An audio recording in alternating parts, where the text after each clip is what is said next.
Assalamualaikum warahmatullahi wabarakatuh.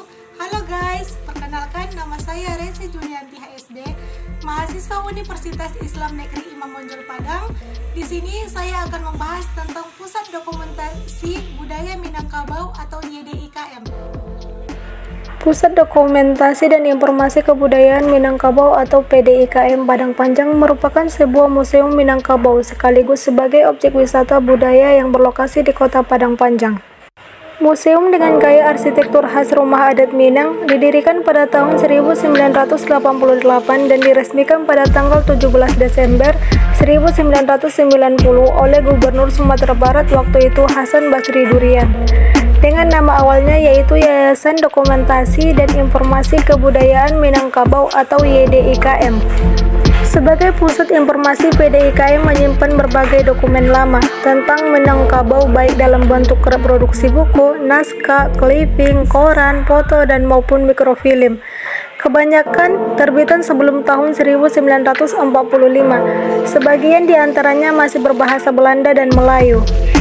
Guna memperdalam akses penggunaan terhadap isi dokumen yang dimiliki PDIKM, telah dilakukan upaya penerjemahan atas naskah-naskah lama yang sebagian berbahasa Belanda dan Arab Melayu. Rumah gadang ini dibangun dengan bahan-bahan yang sederhana tanpa menggunakan paku, sehingga ketika terjadi gempa, rumah gadang ini tak mudah hancur.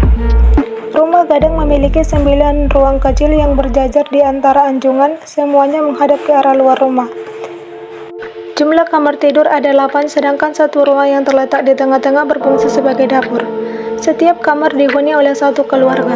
Namun wilayah kekuasaan masing-masing keluarga hanya sebatas di depan kamar sampai ke serambi dan dibatasi oleh tiang di kanan kiri. Jadi bila ada tamu datang, keluarga yang kedatangan tamu hanya boleh menjamu tamu di depan kamarnya, tidak boleh di depan kamar keluarga lain. Karena itu bukan wilayahnya. Yang boleh tidur di dalam kamar adalah kedua orang tua dan anaknya yang masih kecil. Anak laki-laki yang berusia 10 tahun tidurnya tidak lagi di rumah gadang, melainkan di surau. Di sana dia akan belajar agama, adat, dan pencak silat. Anak laki-laki hanya datang ke rumah gadang untuk makan dan berganti pakaian. Siang hari ia harus membantu orang tua di sawah dan malamnya tidur di surau. Tamu yang datang ke rumah gadang biasanya duduk menghadap keluar rumah, sedangkan tuan rumah berhadapan dengannya. Ini dimaksudkan agar tamu tak melihat kekurangan yang ada di dalam rumah, yang bisa menimbulkan pergunjingan atau fitnah. Tamu cukup melihat pemandangan yang indah saja di luar. Bagian luar rumah gadang penuh ukiran indah yang melambangkan bahwa dalam pembuatannya orang Minang berburu pada alam. Kayu-kayu besar dijadikan tiang, sedangkan yang kecil dibuat ukiran jadi tak ada yang terbuang. Ukiran si kambang mani atau bunga yang indah melambangkan keramahan orang Minang dalam menyambut tamu. Sementara ukiran itik pulang petang atau itik pulang sore melambangkan kedisiplinan. Mengacu pada karakter itik yang kalau berjalan selalu rapi, berbaris meski tidak ada yang mengatur.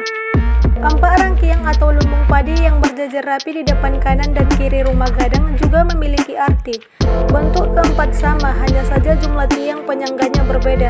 2 di sebelah kiri masing-masing bertiang 4, sedangkan di sebelah kanan masing-masing bertiang 6 dan 9. Padi di lumbung paling kiri digunakan untuk upacara adat, misalnya pernikahan. Padi di lumbung sebelah digunakan untuk membantu fakir miskin dan persediaan musim pencekik. Sementara lumbung bertiang 6 menyimpan padi untuk makanan sehari-hari penghuni rumah gadang. Sedangkan padi di lumbung bertiang 9 bisa dijual dan hasilnya untuk